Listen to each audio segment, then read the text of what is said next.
What is up, everyone? It's Ryan Moran and Ryan Gallagher here on R&R Talking Football.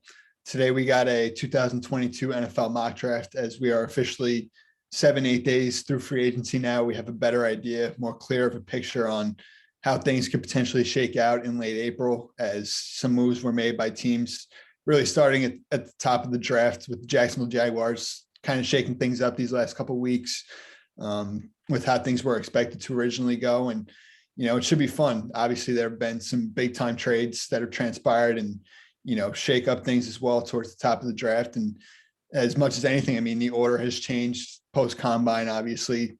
And just throughout this process with pro days and everything, you're seeing more and more players, either raise or, see their stock go down. So there's a lot to go over and excited for this round one mock draft we got today. Yeah, you said it well. This is definitely, I think, the biggest change in terms of, what's going to happen in between just over the last week in terms of what happened from the combine and trades. Obviously, you had a lot of teams filling holes and some big time trades that definitely shook up every team's board, but especially the top 10. I think quarterbacks were a major question mark throughout the entire draft process, and we have some answers filled in terms of where veterans ended up. But I think we're getting two quarterbacks in the top 10. That's just a spoiler alert, but super. I would agree. I don't think we were so sure. Even 1.0, I think we had two quarterbacks taken in the whole first round. Obviously, we upped it a little bit in 2.0, but it hasn't always been considered a strong quarterback class. But these things have a way of working themselves out, and I feel like we've arrived at that point again this part of the offseason. Absolutely. I think right now you're definitely, like you said, looking at two quarterbacks going in the top 10, and wouldn't even shock me just with the way teams need quarterbacks if there was a third. And I think you're probably looking at 4 or 5 in the first round when all is said and done. So it should be pretty fascinating to see how it plays out for us here. Absolutely. Hold on one second so pull up the screen. All right. You can see it, right? Yep. All right, perfect. So top of the draft, I think, or me and you were talking about it. I'll take the even, you'll take the odds, just to switch, so we switched it up from last time. I'm sure maybe your first overall pick is Shane since our last mock draft. Absolutely. Yeah. I think Aiden Hutchinson here is the no-brainer with the way that the Jags have attacked the offensive line with putting the franchise tag on Cam Robinson 2 years in a row. It came as a bit of a surprise. And that was kind of the start. Signing Brandon Sheriff to a big deal and already having a couple of other players on the offensive line, I think that kind of gave you an idea that Hutchinson is just too good to pass up at 1.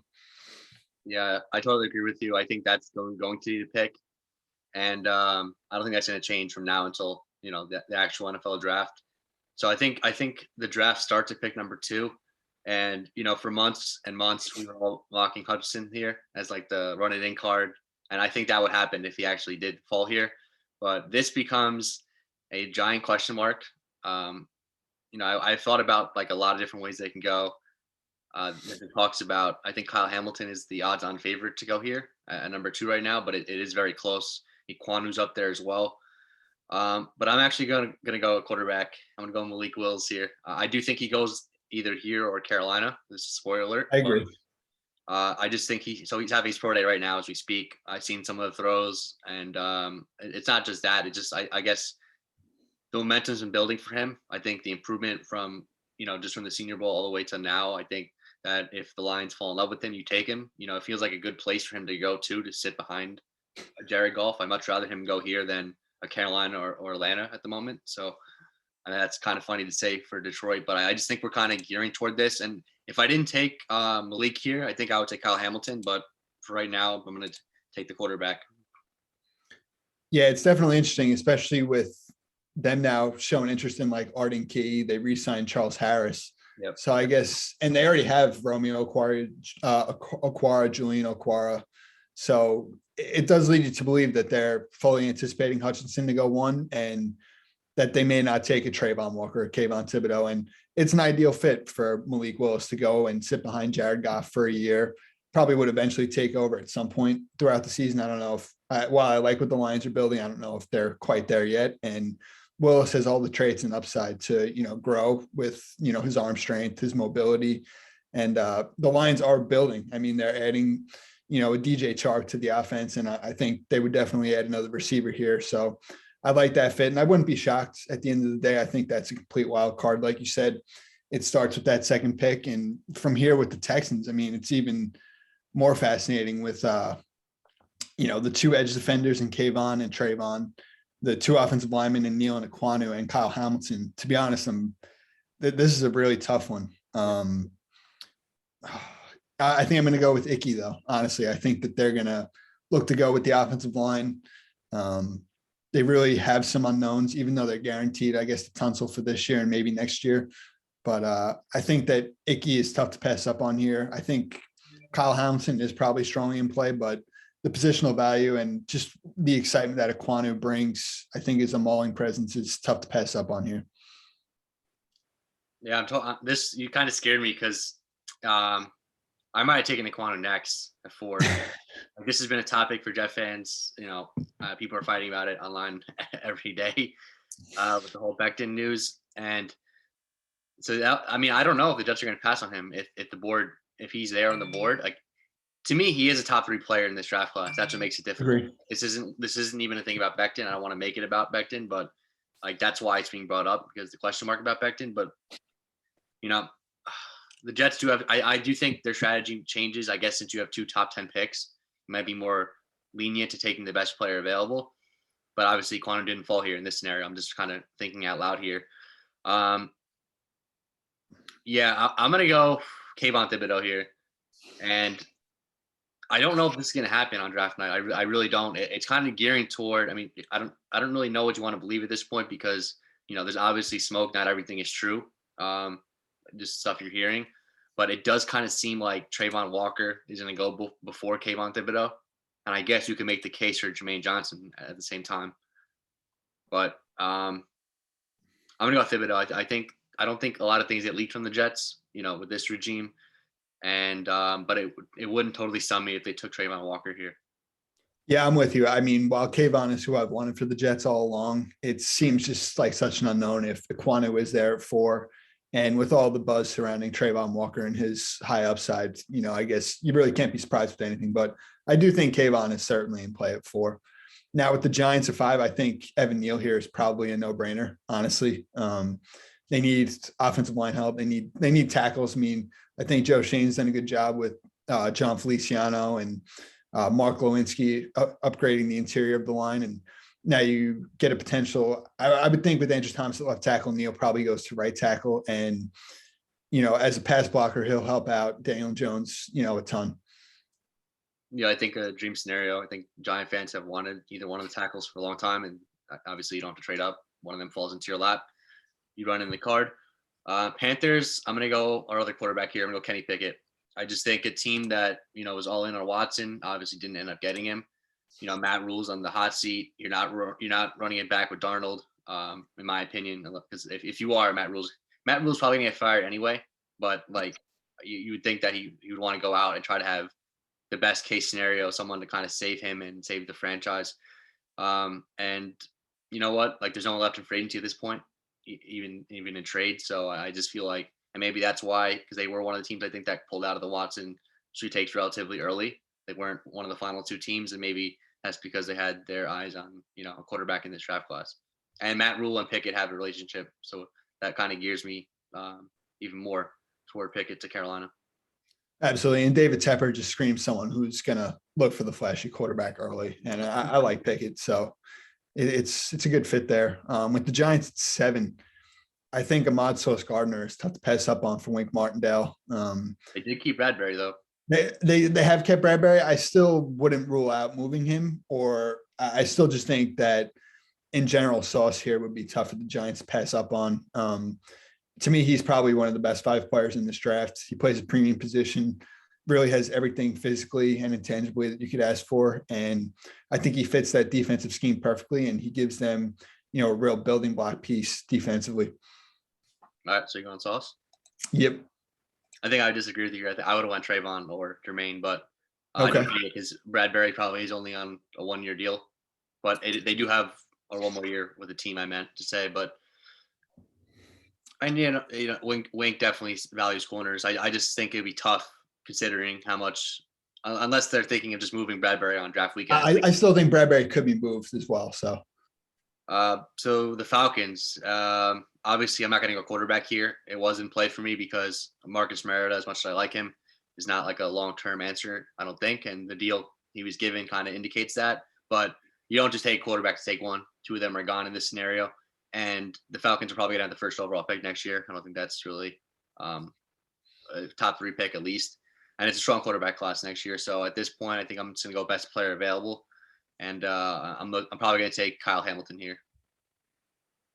Yeah, no, that definitely makes sense. They need some players defensively, and the value a day for Hamilton there with his upside physically, makes sense. So now the Seahawks at 9. Yep. To be honest, I think I got to go with Trayvon Walker. Honestly, I think they're changing defensive schemes. They're going to be a more multiple front. He really has all the, upside that you could ask for. He already plays the run really well. Athletically, he's off the charts. And as a pass rusher, I think he's got so much room to grow. And as they kind of, enter this rebuild now, he's a piece for them really to have up on the defensive front to, give them something moving forward. All right, so the Jets are back on the clock. I don't know if I like the way the board fell for us, to be honest, just based on how the draft went. And this could happen. Like, I don't think every team's happy with how the board falls. Like, if we were to take Kayvon at 4, and like Jermaine Johnson is close enough to be in discussion at 4, and he falls to 10, I'm not taking him here because we already took Kayvon. I think that is kind of upsetting if the board fell this way. But with that being said, I'm going to take Garrett Wilson here. I know, Jets are very high on apparently London and Burks. I haven't heard much about Wilson, but like I said before, I'm just not sure, like, you're hearing everything correctly, especially from the Jets. Like, things really haven't been leaked under Douglas. The only thing that was kind of like not a secret was Zach Wilson, but there was no need to be a secret when you're picking 2nd overall, and the 1st overall pick was locked up for over a year in terms of Trevor Lawrence. So I think it's different when you're picking 4 and 10, and there's so much stuff that can happen, especially because we're seeing mock drafts changing, drastically throughout the last couple of weeks. But anyway, who do you think Washington will take? Washington here at 11. Wow. You mind scrolling down a little bit? Yeah. Any position you're looking at? That is tough. They could go receiver. Receiver. Still corner, I guess. I was going to say maybe do they look offensive line? You got Penning, Cross. Are you looking at interior or? Penning is interesting. Drake London's interesting. Oof. McLaurin, a running mate.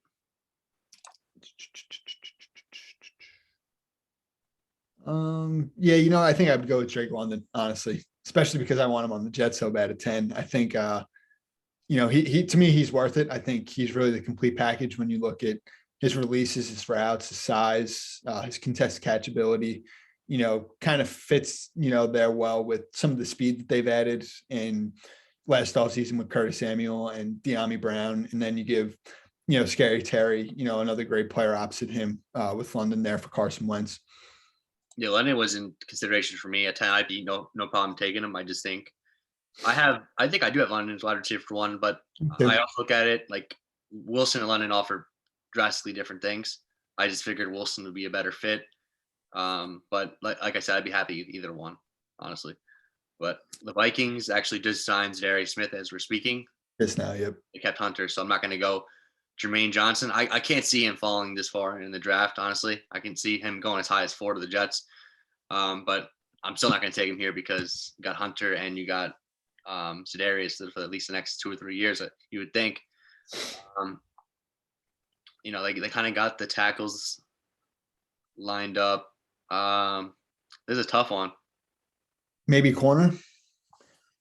Yeah, I think Stingley falls. So I think I might go McDuffie, but yep. McDuffie's kind of hard to take, I guess, this early. Like, I like the player a lot, and I do think he's a top 15 player, but Vikings have a new, regime, and betting on, I don't want to get too much into measurables, but McDuffie, shorter arms and stuff like that. I'm going to go Stingley. I think that might be even more of a risky pick, but I think that sometimes they're going to bet on like that freshman year upside, the talent. Stingley could be, if everything works out, he's top 5 player in this class. Right. And So I mean, look, we just said it with Hunter and Za'Darius. They are kind of gambling on guys just coming off injuries. So I guess Stingley, with the upside and what he proved his first 2 years, definitely makes it worth the 12th pick there. The Texans at 13. I think you got to go Jermaine Johnson, right? who do we give them? Oh, you gave him one. Okay.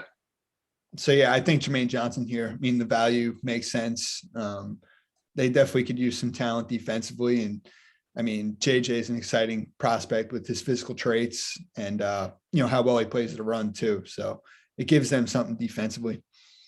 Yeah, that would be a phenomenal pick to get him this like, I don't want to say late, but at 13, I think that's incredible value. Yep. Ravens are on the board, probably upset that he didn't make it to them. I think I'm going to go Jordan Davis here. Someone obviously just kind of a freak. And definitely Baltimore have a lot of interior defense linemen who are still free agents right now, whether that's Brandon Williams, Calais Campbell. I think Ellis is also a free agent, and they're also older. So even if they do retain one of them, I think Davis, is definitely in play here, and it wouldn't shock me if they took him. Absolutely. So I think I have an idea here with these next two picks. You mind just scrolling down a little bit? Yep.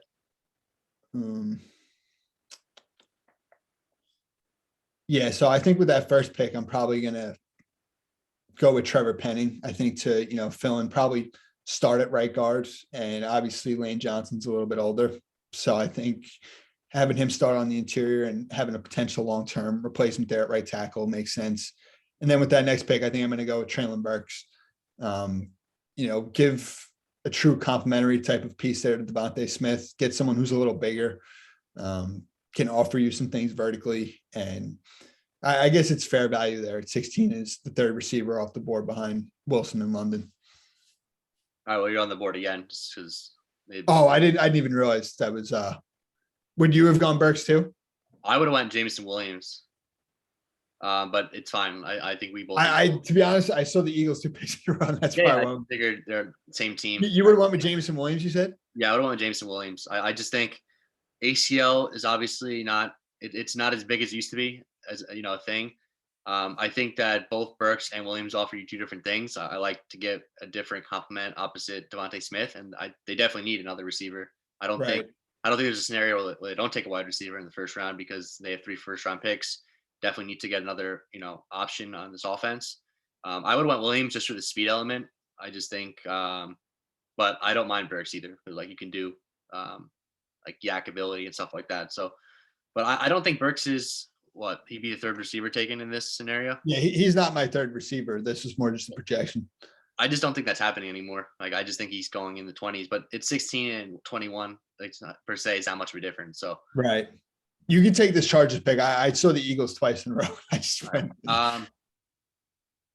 let's see. The Chargers, when you took Penning, I was kind of looking at him. Let me just look at the tackles. I think I think Cross is still here. And this is kind of happening now. Like, I think Cross is the one player that might fall a little bit in mock drafts only because of the 2 quarterbacks going in the top 10. But I still have a hard time seeing Cross being here when it's all said and done because I do think he's worthy of a top 10 selection. I'm going to take him here, and I think he can play right tackle. Obviously, that's not proven, but my 2 options here for them were Cross or Jamison Williams now that he didn't go. Yeah, I was thinking Williams too. But the Chargers seem to always be that team where good talent falls to them. I think that's going to happen draft night too. But in this scenario, since Cross is here, I'm going to get Bulaga just got released. The right tackle was such a mess last year. Let's get somebody young in here and, I grew him with help Justin Herbert. So you're up with the Saints. All right. So we'll go back to normal, I guess. Well, at this scenario, I'm just going to take Jamison Williams.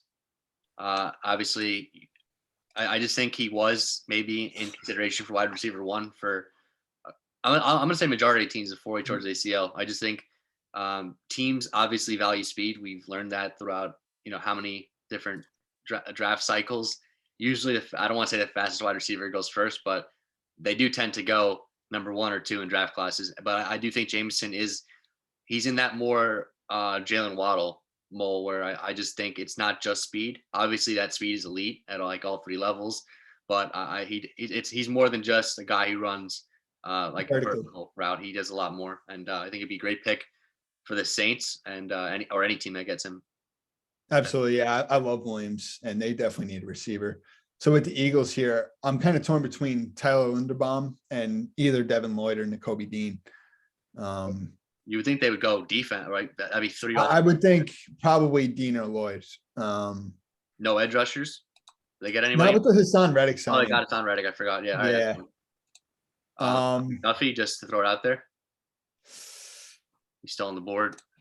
Yeah, it's tough. Because I like McDuffie. I just don't think they would do that there. And they could use a linebacker more. So I guess you could give him Devin Lloyd. He offers some pass rushing ability on the edge too. So that would, I think, shock a lot of Eagles fans. I don't think they've taken a linebacker in the first round in so long. But like I said, I'm not sure if we've given them one before. But when you have 3 first-round picks, it definitely opens the door. So more stuff like that. I think it would be a little bit. I think it would be wild if they had 3 first-round offensive players. I can't see. Obviously, sometimes the board falls that way, but at the end of the day, I think you got to help the defense a little bit. So the Steelers on the clock. Obviously, I see the Steelers as the team that might be trading up depending on where Pickett falls. Obviously, we're not doing trade ups in this draft class. I think obviously they signed Trubisky, but I think that's more of that bridge quarterback. I don't think his contract also tells you that. I don't think that's one of those deals where Trubisky's definitely the guy going forward. He might end up being this year just because of how I don't know if there's any quarterbacks that they would take here. I guess Matt Corral will be the only option, but I think if the first 2 guys are gone, I don't think they're going to force this pick. Agree. They in the past they've gone with Ben, who's been kind of bad the last 2-ish years. Mason Rudolph, So I'm going to help out their offensive line. Try to, I think I'm going to go Zion Johnson here. I do think he will be the first interior offensive lineman taken, and the Steelers have to improve their offensive line. Yeah, no, I mean, they got off to a good start with James Daniels and Mason Cole, and they add to it. They have Kevin Dotson as well, and adding Zion, gives them more depth. And, Zion's an exciting prospect. The Patriots here at 21. I'm kind of torn between corner, receiver. I think they're going to go defense, but it's interesting. I wouldn't be shocked if they went with like Kyrie Elam. Okay. I think over just the traits, he's so big, he's so physical, he plays press coverage. Yep. He tested incredibly well at the combine and probably flew under the radar this last year. When you look what he did in 2020, Florida obviously, hasn't been great. So I think the fit there for Elam at 21, replacing a JC Jackson type of player. I like that there at 21. Yeah, I think this is one of those scenarios where Elam kind of just feels like a Patriots corner. Like he might not be on some draft boards. McDuffie might be higher, but I think I agree with you for the Patriots specifically that if it came down to Elam or McDuffie, I think they would take Elam.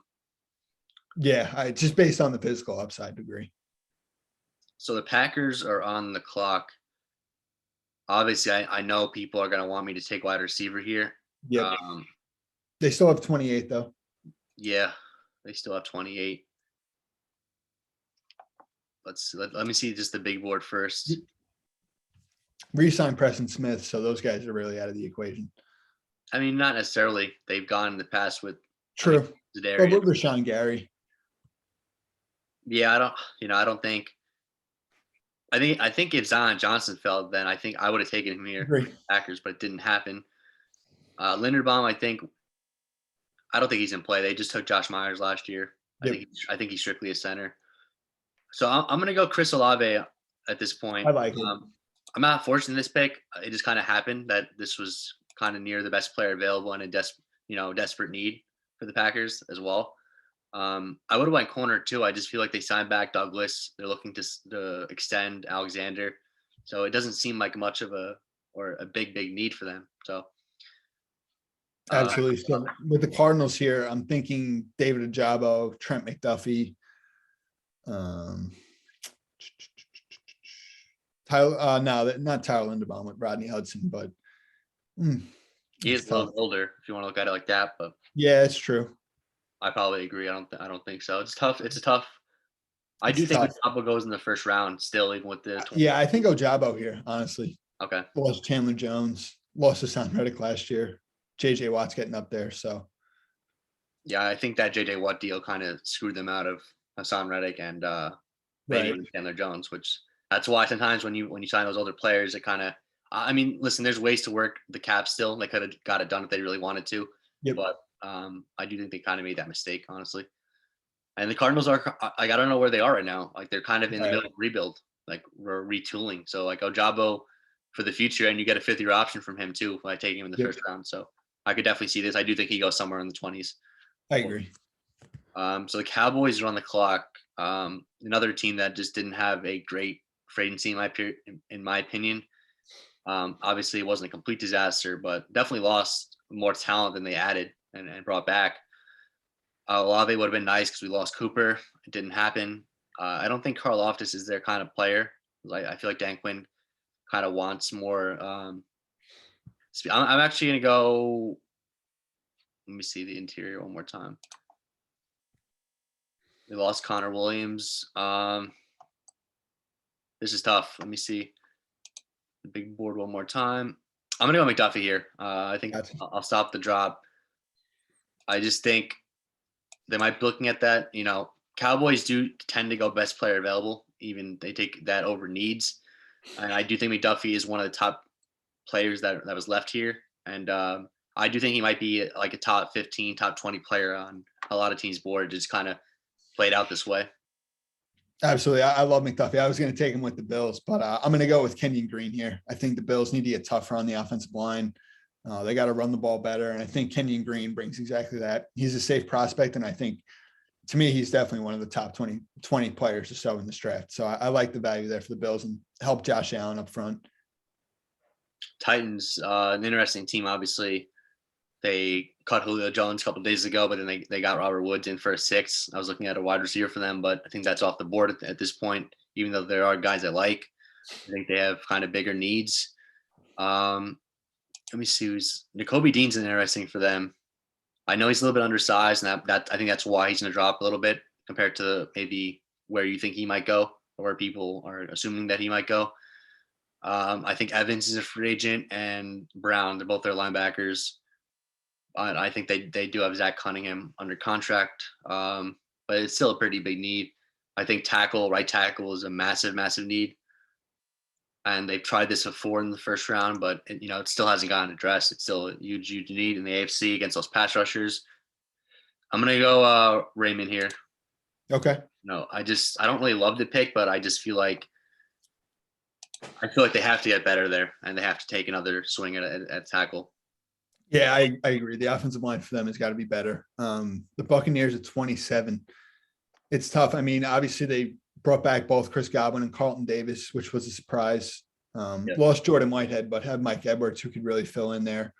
What was I going to say? On the offensive line, they did bring Shaq Mason in. Yep. Could still replace Alex Kappa, but I don't know. Like, I don't think Linderbaum is necessarily a fit there at guard. This is a tough one. Jensen would have been better, just right if they lost Jensen. I mean, if I'm you, I'm thinking they're going to take defensive line. I was thinking possibly Devontae Wyatt. Yeah, I mean, Sue's a free agent still, right? Yeah. McClendon's a free agent, I believe. They're all very old anyway. Right. And while I prefer Wyatt in even front with one gap ability, I still think he's capable in a 3-4 front of holding his own. And I just think Wyatt's such a good player and we're 27th pick. So. Yeah, I think he's really, really good. I just kind of I guess it's being not talked about enough because of his teammate Jordan Davis, Trayvon Walker. The defensive line in general. Those 4 guys are kind of all grouped together in terms of there's one. I think Jordan Davis would be number 1, but your 2 to 4 is probably ranked differently from team to team. Right. But, Packers are back on the board, and that's actually a position I'm still looking at here. I think I'm going to go Perrion Winfrey. Okay. Look at the board just to see. Like I said, Linderbaum doesn't make much sense. They brought back Devontae Campbell. Daxton Hill potentially. Yeah, just they have Savage. They still have their Amos. Yeah, just in the slot. I was thinking with Hill even, but again, they could even put they could put Jair there now with Douglas and they could. Yeah. So I think I'm gonna go Karl Loftus. Okay. Yeah, he's worth it at 28, no doubt. I know he's been kind of slept on at this point where I like agree. at first I think he was a little bit overrated at first because he was talked about as like the second or third best edge, but it's gotten to a point now that they're dropping him down to a lot of mocks will happen in the first round. And that might happen. I just don't see why. I don't see what changed drastically from the end of the year all the way to now. I just feel like he was always in the 20 to 20, even this range. But now I feel like there might be a good possibility he falls out of the first round. I just don't want to do that at this time. It's hard for me not to see him as one of the best 32 players in this draft. But I'm with you all the way. That's a good move and a good haul for the Packers there. Losing to Darius and Devontae. The Dolphins at 29. I think Tyler Linderbaum's a slam dunk here, right? I mean, They need all the offensive line help they can get. Address it obviously with Connor Williams, but Linderbaum to me, just, a high floor type of player. Fits that Mike McDaniel type of scheme and can help that running game. Really, obviously they brought in Chase Edmonds, Raheem Mostert, and I think that's a good haul for them this offseason. Yes, so the Chiefs are on the clock. Always a difficult team to pick for because they don't seem to take their needs. Like if they're a player that's there, they've gone out of the ordinary in the past, and I think they're going to do it again. I know like Daxton Hill, I think makes a lot of sense here. Losing Tyrann Mathieu, but I'm not going to do that for them because I'm trying to guess what they're going to do. Yep. They did sign Justin Reed, or I would pick Hill here. Not that they're similar players, but they kind of do play the same.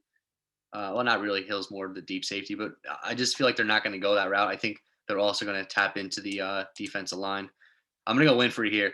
I just feel like, I know Frank Clark's back and they're not the same position. I just feel like their whole defensive line's a little bit underwhelming outside of Chris Jones. Like they did bring back, Noddy is good nose tackle, but I think Winfrey offers them something different in terms of the pass rush to actually give the Chiefs. So if they're going to lack a little bit of the edge rush, depending on what happens, if they bring back Melvin Ingram or not, I think there's better ways to improve their defensive line. I think Winfrey might be one of the guys we're looking at here at the end of the first. Yeah, no, I like that. And I mean, those defensive lines in that division, you got to have as many good players as you can. So I like that fit. Here with the Bengals, they did a great job in free agency here with the offensive line, La'el Collins, Alex Kappa, Ted Karras. So I'm actually not going to go with the offensive line here. They already have Jonah Williams and Jackson Carman. I'm kind of thinking DB here. And while I'm looking at Daxton Hill, I'm leaning more towards Andrew Booth. They just got rid of Trey Waynes. And I think you can upgrade over Eli Apple opposite W. Uzier. You have Mike Hilton in the slot. You have two safeties, obviously, with Jesse Bates back on the franchise tag and Von Bell at strong safety. So I think Booth really, the value here at 31 makes sense. And, he fits a hole that they have, one of the few holes defensively that they have. Yeah, I agree with you. I don't think they're going to go offensive lineman unless like a Linderbaum fell here, which is, it's possible. I think he's going to get closer to this range than where he was at first anticipated to go. But they did add a lot. I think 3 new starters so far in free agency, which and they should still take an offensive lineman relatively high in this draft class, whether that's the second round or the third round. But like you said, they can definitely get better from Eli Apple. He did play pretty decently well compared to what he did in the past down with Cincinnati. But when you have a chance to upgrade, I think Booth's a really, really good player. And I'm shocked to see him like kind of, I guess, gearing like that. There's a legit possibility he's there in the top of round 2. But if I was the Bengals, other than if they're concerned about his injury, I would definitely select him there. So let's round out the first round. Obviously, we went with the quarterback for the Lions at first. So I think at this point, I think it's going to be Nakobe Dean or Daxton Hill, depending on. I think I'm going to go Nakobe Dean here. I just think that their safety, while it still needs upgrade, I think their linebacker is probably the biggest hole in their team. And Nakobe Dean, other than he's undersized, I see him as like a top 15 player in this draft class. And to get him at 32 with such a big need for the Lions, I think would be, a great haul. Yeah, I'm with you. I love Dean, and they did re-sign Tracy Walker as well. So Hill isn't as much of a pressing need there. So. All right, well, that's it. Any picks that I guess shocked you before we ended, or anywhere that you would have went different? No, we only had 2 quarterbacks, and they both went in the top 6. I want to say. I guess not having Daxton Hill maybe was like the one surprise. We had a couple of guys definitely with some like steep falls compared to where they'd been, around the first 2 mock drafts we did. But overall, I mean, a lot has changed, and I felt like that was, a pretty good mock draft that we ended up putting together. Yeah, I'll just say this based on the quarterbacks. Then I do think there probably will end up being 3, just because that's kind of how it goes. I think a lot of teams would want that 5th-year option if they can, even if they have to trade up to the bottom of the first for that. But I do think 2 quarterbacks go in the top 10. Now, I could have gotten wrong. Maybe it's not the Lions. I for sure see the Panthers taking a quarterback at this point. That would shock me if they didn't. And then obviously, if the Lions don't, I still see one of the Falcons or Seahawks taking, depending on if it's Pickett or I don't know who do you think would the 3rd quarterback would be taken in this class? Matt Corral, or would it be Desmond, Ritter? Would it be those 2 or? I think either Matt Corral or Sam Howell personally. Okay. And to me, obviously, you said it with the Seahawks and the Falcons, and then the 2 other teams with those bridge quarterbacks outside of the top 15, with the Saints and the Steelers. It'll be interesting to see who they commit to, if they end up making a move up for somebody, or if they're able to stay put, kind of like the Patriots did with Mac Jones last year. So it'll be fascinating. And look, more is going to continue to change over the next 5 weeks. Yeah, I can't wait. I know, we always say this guy should definitely be the first round, but at the end of the day, there is only 32 picks in the first round. And when you do have quarterbacks going that we might not feel as like a first round pick, you start eliminating the pool. And with injuries, I do think, obviously you mentioned Dax Hill not being a first round pick, kind of a shocker. I think that might happen. I do think Lewis Cine might be the second safety taken in this draft class. And another player I wanted just to mention, I think I've had him maybe in our 2.0, but I do think Tyler Smith's going in the first round. I just don't know. It's kind of hard to place where. Maybe it would have been the Titans pick, but I went with Raymond there. I just feel like, there's always a riser or 2 that are not really in mock drafts, and then they end up going in the first round. And obviously that obviously then takes out 2 of the guys we thought were going in the first round. For whatever reason, they're injured or some weird stuff happens every year where you just find out they dropped out of the first round. And if you had to name a player or 2 that you think, I think we'll probably have the same answer, but who do you think a player or 2 that might that's been a consensus first round pick in most mock drafts that falls out of day 1? Wow, that's a good question. I'm not sure who you were thinking. We said Karlaftis, but I want to go a little bit bigger than that, because that Karlaftis, I feel like it's been kind of going down and down for whatever reason. Right. Maybe mock drafts are just inaccurate, but I feel like kind of people are already gearing in their head that he's not going to be going in the top 20. 25 to 32 is more his range if he does end up in round 1. I think it's ended up being either Devin Lloyd or Nakobe Dean. It's funny. I was actually going to say either one of them. So yeah, that's where I don't think the league is obviously linebackers is a huge position. I think this draft class is really, really good. I don't think there's much even in the second round with guys. I don't think there's a drastic difference. I think Nakobe Dean would be the best one by a decent margin, but not. I just think that teams are going to value more the defensive line in this draft class and offensive line, and then we're going to have the quarterback run. I just feel like the linebacker position, I think, is going to be the one that goes a lot later than I guess people thought or were expecting. Because Dean were first round picks, top 15 picks, very early on. But I feel like we've, as we kind of get, what is today's March 22nd, as it kind of keeps going on and on, I feel like those are the 2 I think in my head. I think one of them probably ends up in the first. I think one of them doesn't. So it's funny. I was going to say that you were thinking either one of them, because I was as well. And we've even discussed at length, the depth at linebacker in the second, third, and fourth round of this draft is pretty good. Players who offer you different types of skill sets. And I mean, it's Lloyd and Dean are both great players. It's just the linebacker position against others, the value really isn't there as much. So it's definitely going to be interesting to see, I mean, these pro days coming up, especially for Dean, I could see him athletically really jumping out of the gym. So a lot's going to continue to change, and it'll be fun. Yeah. Well, anyway, thank you guys. Obviously our 2.0 changed pretty drastically from today's, but let us know what you guys think for your team. I'm sure the comments will be pretty interesting, but anyway, as always, we'll see you guys next time.